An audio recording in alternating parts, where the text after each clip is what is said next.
Эфир телеканала «Якутия-24» продолжает выпуск новостей. В студии Сергей Михедов. Здравствуйте. Коротко о главных темах. Сегодня запустят оптоволокно за полярным кругом в Оленёкском районе. Глава Якутии встретился с руководством компании «Ростелеком» в регионе. Пожарная безопасность жителей села Арылах под угрозой. Там в аварийном состоянии находится пожарная часть. Продолжается чемпионат России по боксу, и якутские спортсмены выступают успешно.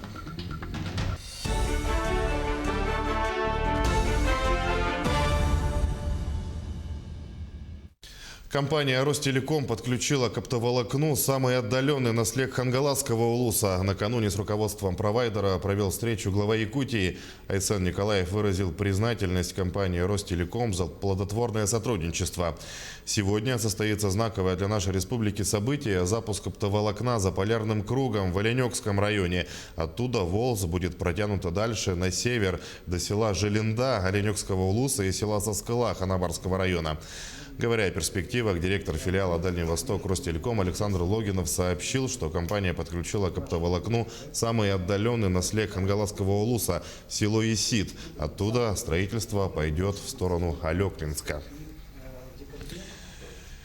Регионам предписали решительнее вводить ограничения по COVID-19. Об этом заявил премьер Михаил Мишустин. Ситуация с коронавирусом в субъектах по-прежнему развивается неравномерно. Руководители регионов, где высокая заболеваемость и система здравоохранения серьезно загружена, должны более решительно применять ограничительные меры, особенно в тех муниципалитетах, где ситуация наиболее острая, сказал Мишустин.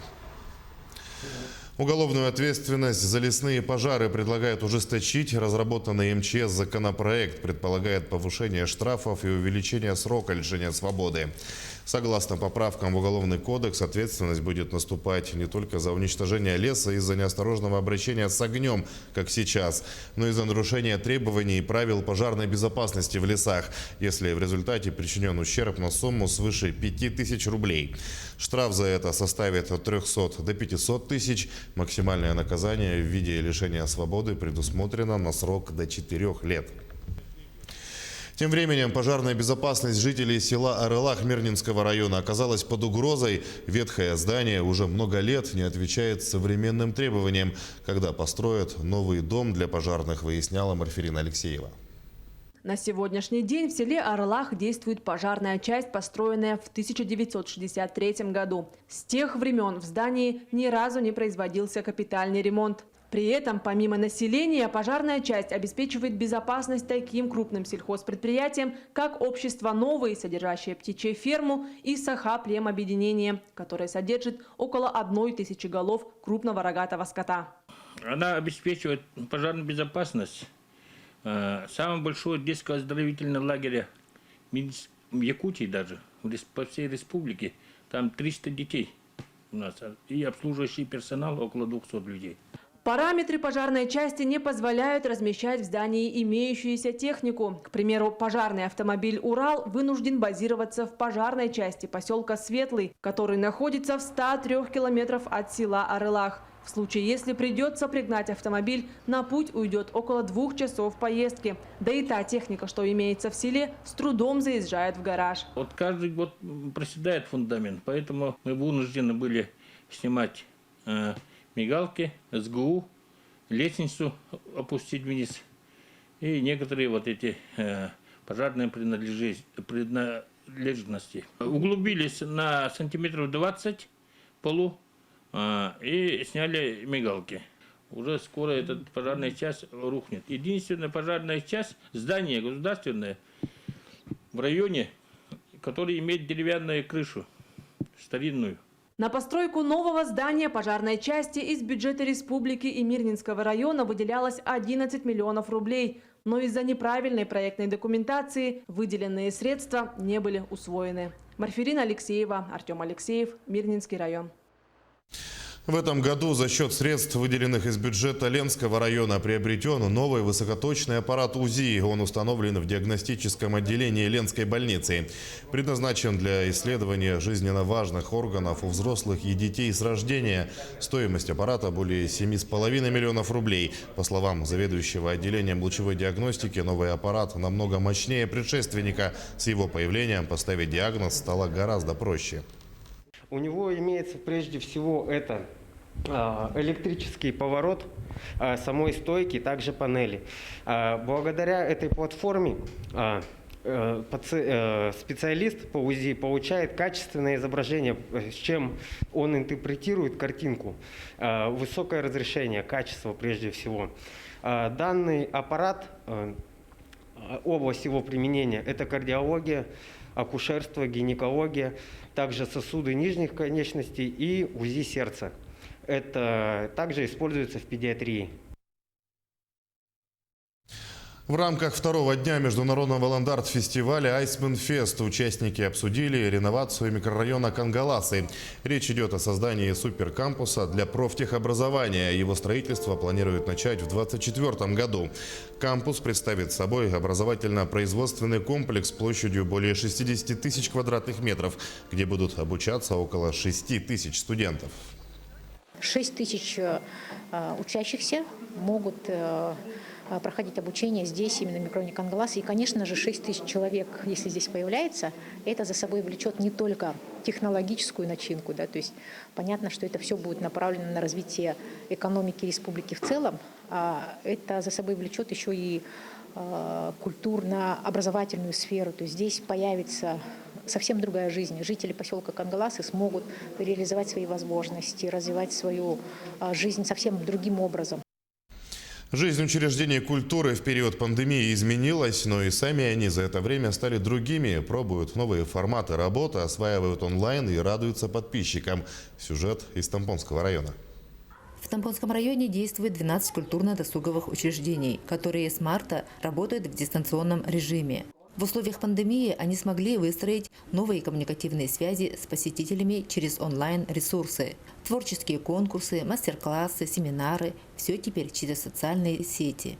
Все коллективы работают в полную силу. Работники старше 65, а их немного, находятся на удаленке. Тем не менее, все календарные мероприятия проводим согласно плану. Многим специалистам на местах пришлось обучиться техническим навыкам. Сами снимают, сами монтируют видеоролики. Стараемся максимально вовлекать людей старшего возраста, так как в связи с пандемией они сейчас находятся на самоизоляции. Вместе с тем ограничительные меры негативно отразились на выполнении плановых показателей учреждений культуры в рамках национального проекта «Культура». Особенно трудно приходится культурно-досуговым учреждениям, где основные показатели напрямую зависят от платной посещаемости. В столь сложное время невозможно проводить мероприятия онлайн на платной основе, так как проводили они их до пандемии. И данная проблема, я считаю, существует не только на территории нашего района, но и во всей республике в целом и в Российской Федерации. Творческие коллективы с нетерпением ждут перехода на живые выступления. Ведь монитор компьютера никогда не заменит реальное общение. А в творческой профессии оно особенно важно, как для самих артистов, так и зрителей. Мария Винокурова, Хандыга, Тамбовский район. Переходим к теме спорта. В четвертый день чемпионата России по боксу в Оренбурге 3 якутских боксера вышли в четвертьфинал турнира. В вечерней сессии боев весовой категории до 49 килограммов выступали Борис Сидоров, Михаил Прокопьев и Валерий Толбан-Егоров. Так, чемпион Москвы Борис Сидоров единогласным решением судей победил Мухаммада Вахаева из Чеченской Республики.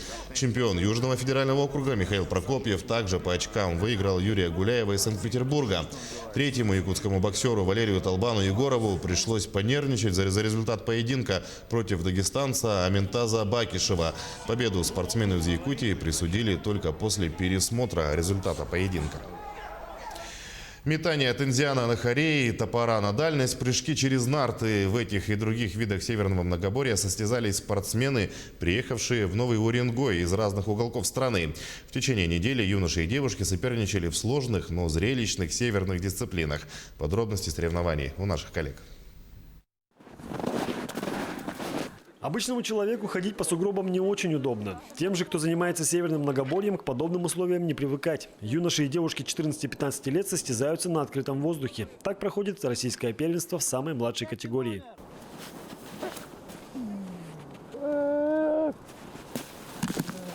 В метании топора каждому дается по 3 попытки. Не все получаются. Самое трудное – попасть в заданный коридор. Весит топор не менее 350 граммов, длина для броска не ограничена, ширина 50 метров. Ханты-Мансийске проходили соревнования взрослые, выступали 18 лет и старше. Вот за сборную Ямалы выступала наша спортсменка из Тарска, взяла 2-е место. Но метнула вот этот топор на 103 метра, то есть за 100 метров улетает спокойно. Еще одна дисциплина – бег с палкой. Круг у мальчиков 2 километра, у девочек 1. Так на прочность и выносливость проверяется характер многоборца. Походи, не стоишь.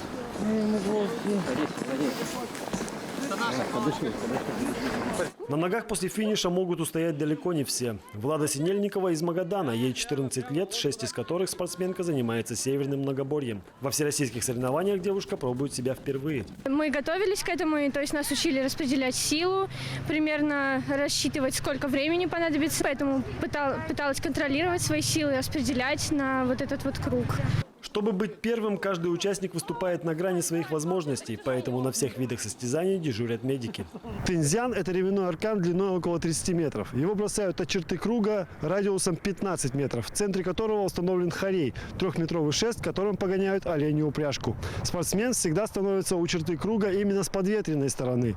Это, пожалуй, один из самых сложных и зрелищных видов многоборья, который требует хорошей сноровки.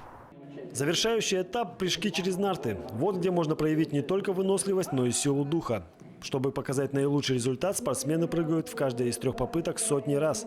К примеру, победитель Эльдар Мандаров из Якутии в лучшей попытке прыгнул 406 раз. Соревнования подобного уровня дают возможность обменяться опытом. Как говорится, не только себя показать, но и на других посмотреть. Здорово, хорошая организация. Борьба, терпение, напряжение. Трудно, весело и круто. Спорт, выносливость и здоровье. Тяжело, сильная борьба. Все очень гостеприимно нас приняли. Большую лепту в копилку ямальской сборной внес спортсмен из Тазовского района Никита Салендер. До 1-го места в личном зачете ему не хватило совсем немного. Своему сопернику он дышал прямо в спину. В итоге в общем командном зачете первенства команда Ямала заняла почетное 2-е место. 1-е – Красноярский край, 3-ми стали спортсмены из Магаданской области. Иван Дрибас, Тимур Абдрашитов, Наталья Колесникова. Время Ямала, Новый Уренгой. К этому часу это все новости. Берегите себя, не забывайте носить маску. Увидимся чуть позже на канале Якутия 24.